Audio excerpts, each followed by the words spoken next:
जब तक आपके पास कोई यूनिक फीचर नहीं होगा, जैसे आधार के मामले में बायोमेट्रिक्स एक यूनिक फीचर का काम करता है हर इंडिविजुअल के लिए ना, उसी तरीके से अगर आप ईपीआईसी से इसको नहीं जोड़ेंगे तो ये संभव ही नहीं है कि आप कभी जिंदगी में डुप्लीकेसी को चेक कर पाए। इतना हड़बड़ी में आपको एसआईआर करने का क्या जरूरत है जब बाहर चल रहे बिहार में बारिश के समय, और समय बहुत लोग कह रहे हैं बहुत कम है। दोस्तों, पहले थोड़ी बहुत साखी दावा किया जाता था चुनाव आयोग का, लेकिन चुनाव आयुक्त ज्ञानेश कुमार ने अपनी जो प्रेस कॉन्फ्रेंस की वो बिना तैयारी की, बिना किसी तर्के की, और हालत ये खड़ी कर दी ज्ञानेश कुमार की इस प्रेस कॉन्फ्रेंस ने कि चुनाव आयोग के जो पूरी निष्पक्षता थी उसे इस सवालों के घेरे में लाकर खड़ा कर दिया। अब तक हमने देखा कि जो तमाम सवाल मोदी सरकार से, नरेंद्र मोदी से, अमित शाह से पूछने चाहिए थे, उन्होंने कभी प्रेस कॉन्फ्रेंस नहीं की। लेकिन वैसे ही सवाल अगर इलेक्शन कमीशन से भी किए जाते थे तो इससे पहले राजीव कुमार अपनी घटिया शायरी सुनाकर पत्रकारों को संतुष्ट करने की कोशिश करते थे, चाहते थे उसके एवज में उनको तालियां मिले। अब नए वाले आए।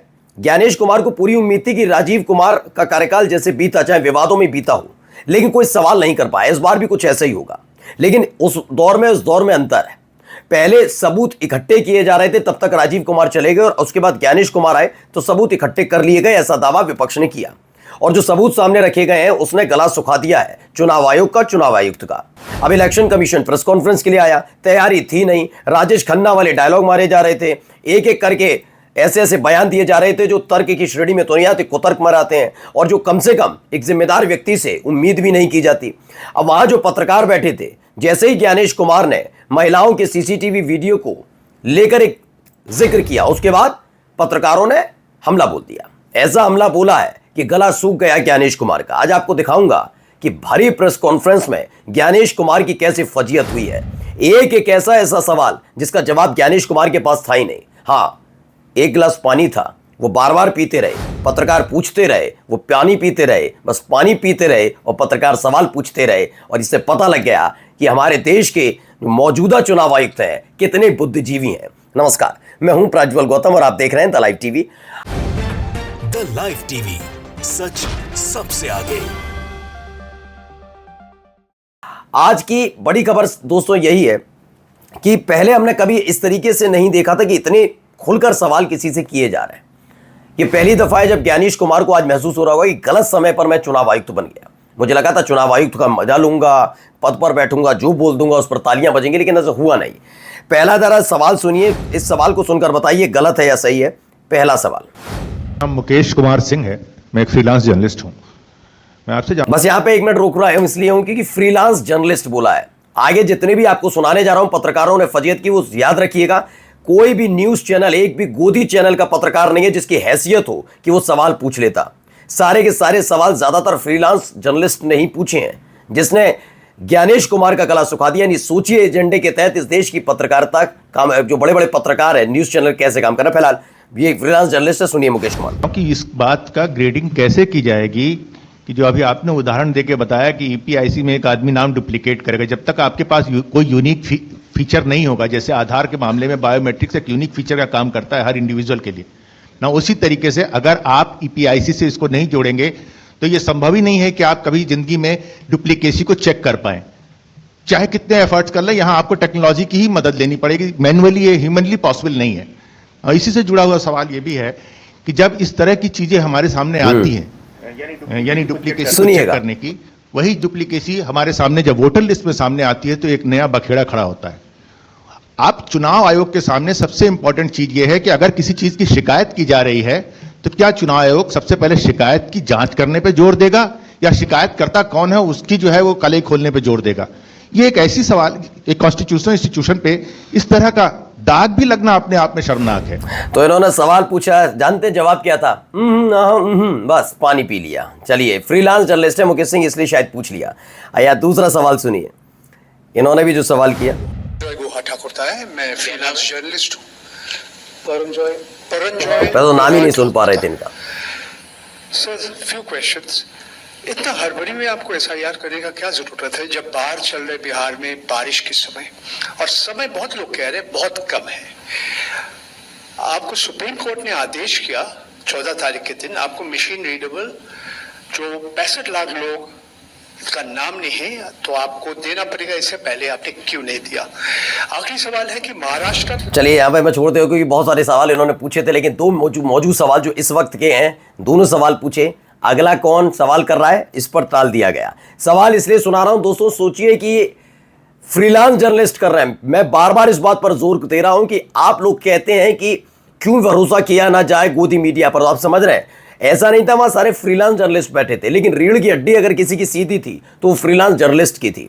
वो जानते थे कि हम सवाल कर रहे हैं और जनता तक पहुंचाना, लेकिन वहां जो बैठे हुए थे चैनल से जुड़े हुए पत्रकार, उन्हें पता था हमें मालिक को जवाब देना और मालिक को आका को जवाब देना, और आका का जो ये व्यक्ति बिठा रखा है एजेंट के तौर पर, इसकी गर्दन फंसी हुई है। तो ये पूरा खेल वहां पर सर्कल चल रहा था, लेकिन ये सर्कल वो चलाते रहे, इधर इनकी फजीयत होती रही।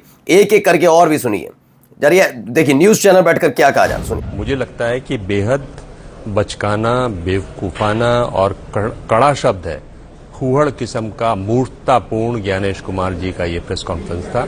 मुझको लगता है कि इससे उनको बचना चाहिए था। दूसरी बड़ी बात, आप संवैधानिक पद पर बैठे हुए एक प्रमुख व्यक्ति हैं, दूसरा भी व्यक्ति संवैधानिक पद पर है, आप क्या मीडिया के थ्रू बात कर रहे हैं? राहुल गांधी से आपको बात करनी है, उनको ऑफिस बुलाइए, उनसे बात कीजिए ना। हाँ। ये क्या बदतमीजी है कि आप मीडिया के थ्रू बात कर रहे हैं और धमकी दे रहे हैं? हाँ, 7 दिन में आप वरना झूठे हो। हाँ, वरना मैं देख लूंगा। हाँ। आ जाना, वरना तुम झूठे। अरे क्या है, आप देंगे शपथ पत्र? ये देखिए, मैंने यही बात आपसे उठाई थी। एक आप संवैधानिक व्यक्तित्व पर जो व्यक्ति हैं उनके खिलाफ इस तरह की शब्दावली का इस्तेमाल, यही काम वो आदमी पहले राजीव कुमार करते रहे और यही काम एक ज्ञानेश कुमार कर रहे हैं। मैं इसीलिए शुरुआत में जो पहले वाला वीडियो है, बहुत लोग शायद ये सवाल पूछेंगे, आपने सम्मान से बात की, सम्मान लाइक काम करेंगे, सम्मान वाली बात होगी। आप गुंडई वाली लैंग्वेज इस्तेमाल करेंगे तो बिल्कुल आप भी, बिल्कुल मैंने यही कहा था ना। आप देखिए, बड़े पत्रकार भी यही कह रहे हैं कि संवैधानिक पद आपका भी है और संवैधानिक पद राहुल गांधी का भी है, आपको बुलाना चाहिए। नेता प्रतिपक्ष है, आप सोचिए, नेता प्रतिपक्ष है कि आपकी नियुक्ति में उनकी भी मौजूदगी थी, आप इतना भूल गए। आप धमकी दे रहे हैं कि 7 दिन में हलफनामा दीजिए वरना देश से माफी मांगिए। मैं कहता हूं धांधली अगर पकड़ी गई, ये साबित हो गई, तो ज्ञानेश कुमार के साथ क्या करना चाहिए, क्योंकि ये तो वही देशद्रोह कहलाया जाना चाहिए। भाई, लोकतंत्र का इतना बड़ा माहौल उड़ जाए, चुनाव में धांधली हो और चुनाव, मतलब समझिए ये देशद्रोह में आता है, फिर आपके साथ क्या करना चाहिए। लेकिन ये शब्दावली होनी चाहिए थी इस्तेमाल। इसीलिए आइए, बहुत पत्रकार, इनको भी सुनिए, पत्रकार हैं ये भी। आपने कहा कि बार बार कहा कि आपको दो सवाल पूछे, अगर देर से आप देते हैं, आप सवाल उठाते हैं तो आपको एफिडेविट देना पड़ेगा। अखिलेश यादव ने 18,000 नामों की एफिडेविट दिया हुआ है। ये राजनीति में बार बार सवाल उठ रहा है कि आपने उसका जवाब नहीं दिया। ये 3 सवाल हैं सर मेरे। ये बात कही गई कि किसी एक राज्य से, उड़ीसा से या उत्तर प्रदेश से कुछ शिकायतें की गई। सुनिएगा, बात वहीं की वहीं है। चुनाव हारने या जीतने के बाद जिस मतदाता सूची पर चुनाव हुआ, उसके ऊपर बिना हलफनामा दिए, हलफनामा दिया गया, ये बात ठीक नहीं है, बिना हलफनामा दिए, सुनिएगा, बिना ओथ दिए, सिर्फ एक पत्र लिख कर अगर हमारे बूथ लेवल ऑफिसर्स और एसडीएम्स और डीएम्स इनके कार्यशैली पर अगर कोई प्रश्न चिन्ह लगाता है तो ये गलत है। अब समाजवादी पार्टी ने दरअसल मैं आपको थोड़ा मैं तथ्य भी दिखा देता हूं, कितना बड़ा झूठ इन्होंने बोला है। ये मैंने ही खबर की थी, मुझे ये भी ध्यान है, जब 2022 में इलेक्शन निपट गया था, उसके बाद जब आरोप लगे थे, 8-9 महीने बाद ये चुनाव आयोग जागता है, उन्होंने मांगे थे और बहुत बड़ी तादाद में इलेक्शन कमीशन को भेजा गया था लेटर, बकायदा हस्ताक्षर थे और हलफनामा था। देखिए, ये तमाम चीज़ें हैं, ज़रा देखते चलिए। अखिलेश यादव ने डाला भी, ये देखिए आपके पत्र संख्या ये 27 अक्टूबर 2022, मैंने कहा ना चुनाव निपटने के 5, 6, 7, 8, 10 महीने बाद ये हुआ था। ये 3-4 पत्र अखिलेश यादव ने डाले और बताया है कि कैसा झूठ बोल रहे हैं चुनाव आयुक्त। कितनी शर्म वाली बात है, हमारे देश का चुनाव आयोग झूठा है। इन्होंने कहा जो चुनाव आयोग ये कह रहा है कि हमें यूपी में समाजवादी पार्टी द्वारा दिए गए एफिडेविट नहीं मिले, वो हमारे शपथ पत्रों की प्राप्ति के प्रमाण स्वरूप दी गई अपने कार्यालय की पावती को देख लें। इस बार हम मांग करते हैं कि चुनाव आयोग शपथ पत्र दे कि ये जो डिजिटल रसीद हमको भेजी गई है वो सही है, नहीं तो चुनाव आयोग के साथ साथ डिजिटल इंडिया भी शक के घेरे में आ जाएगा। बिल्कुल सही सवाल है। देखिए रवीश कुमार ने भी इस पर घेरा, बिल्कुल सही है। ज्ञानेश कुमार मुख्य चुनाव आयुक्त, जवाब दीजिए। आज एक विंडो प्रेस कॉन्फ्रेंस कर दीजिए। विंडो प्रेस कॉन्फ्रेंस के तहत पत्रकारों को अपने कमरे की खिड़की पर बुलाइए और भीतर से ही बयान दे दीजिए। इतना बड़ा झूठ आप कैसे बोल सकते हैं? चुनाव आयोग का नाम झूठेश आयोग नाम पड़ जाएगा। और मेरे को लगता है कि इस समय बहुत ज्यादा जरूरत है कि इस पर जवाब मांगा जाना चाहिए। चलिए अगला देखिए, एक और जगह एक और सवाल जब उसी समय पूछा गया, कैसे? मैं इंडिया टीवी से शोएब रजा। मेरा सवाल सर ये है कि बिहार में जो ड्राफ्ट की सत्यता की जांच हो रही है, बाद में जो सर्टिफिकेट दिए जा रहे हैं, ऐसी बहुत बड़ी आबादी है। हम गए थे बिहार में, जो वो दस्तावेज 11 के 11 में से एक भी नहीं दे पा रहे। अभी हम देख रहे थे कि उनमें से मूल निवास प्रमाण पत्र के लिए एक होड़ मची हुई है बनाने की, आधार से ही बन रहा है वो भी।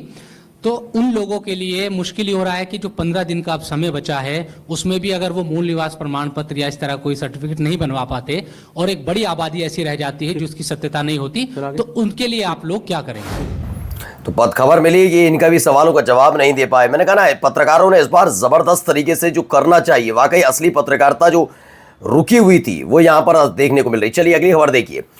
इसमें भारत समाचार ने भी लिखा कि अखिलेश यादव ने काउंटर अटैक किया चुनाव आयोग पर और बताया है कि उन्होंने बाकायदा एफिडेविट दिए हैं जिसकी रसीद उनके पास मौजूद है, लेकिन भरी प्रेस कॉन्फ्रेंस में ज्ञानेश कुमार ने झूठ परोसा है।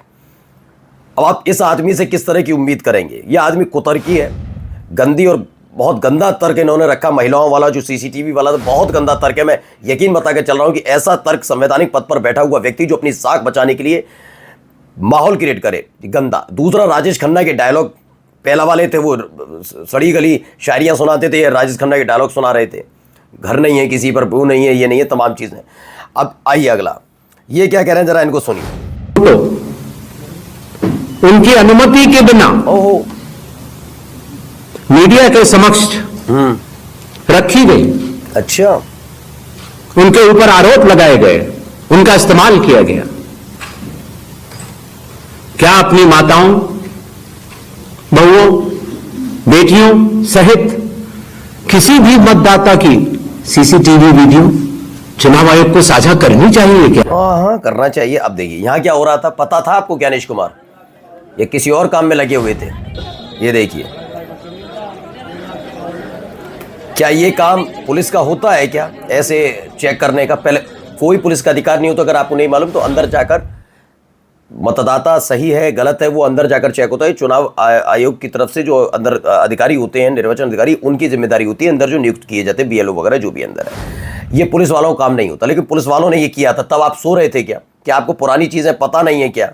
मैं तो भाई चुनाव आयोग से पूछूंगा ना, चुनाव आयोग तो बदलते रहते हैं, ये नए वाले आए, नए तरह की बात कर रहे हैं। अब आइए अगली खबर देखिए, राहुल गांधी ने क्या कुछ कहा। एसआईआर मतलब बिहार की जनता से उनका वोट चोरी करने का तरीका। पहले छुप के करते थे, अब खुलेआम सबके सामने। आज उनका प्रेस कॉन्फ्रेंस होता है, मैं उनसे पूछना चाहता हूं, आपने कानून बनाया, आपने सीसीटीवी का कानून बनाया, फिर आपने उस कानून को बदला क्यों? सरकार ने क्यों बदला? मैं एक और सवाल पूछना चाहता हूं। तो यही सवाल है। उन्होंने कहा कि इलेक्शन कमीशन ने जिंदा लोगों को मरा हुआ घोषित कर दिया। इलेक्शन कमीशन ने उन लोगों को भी वोटर लिस्ट से हटा दिया जिन्होंने अभी लोकसभा चुनाव में वोट डाला था। इलेक्शन कमीशन ने एक बार फिर digital machine readable voter roll देने से इनकार कर दिया। तमाम सवाल हैं जिनका जवाब ज्ञानेश कुमार के पास नहीं है। अच्छा, एक है वाई चौधरी, उन्होंने बड़ा जबरदस्त, याद होगा, मसीह है, बीजेपी का नेता, और जो धरा गया था, जिसके लिए वो ज्ञान की पाठशाला चलाने वाले सुशांत सिन्हा पूरा ही प्रोग्राम कर दिया था उस आदमी ने कि नहीं ये तो वोट चोरी, वो ये नहीं कर रहे थे, गलत नहीं कर रहे थे, वो तो मार्क कर रहे थे, कुछ और कर रहे थे। जबकि इस आदमी ने कान पकड़ी, माफी मांगी, लेकिन सुशांत सिन्हा ने आज तक माफी नहीं मांगी। सोचिए, गंदे और देशद्रोह टाइप के व्यक्ति का, क्योंकि चुनाव के साथ खिलवाड़ कर रहा है, देशद्रोह से कम नहीं है, उसका समर्थन करने वाला कौन हो सकता है, जरा बताइएगा। अब इस आदमी के लिए एक फोटो के साथ कहा है कि हम सीसीटीवी फोटो नहीं दे सकते, हमारी चोरी पकड़ी जाएगी, जैसे पकड़ी गई थी चंडीगढ़ मेयर चुनाव में। और ये है असलियत ज्ञानेश कुमार की। जरा देख लीजिए, ये सहकारिता सचिव रह चुके हैं, अमित शाह के अंडर में काम किया है, कितने निष्पक्षता के साथ काम कर रहे हैं, कैसे बोल रहे हैं, किसकी भाषा शैली बोल रहे हैं, आप समझ गए ना। नमस्कार। द लाइव टीवी, सच सबसे आगे।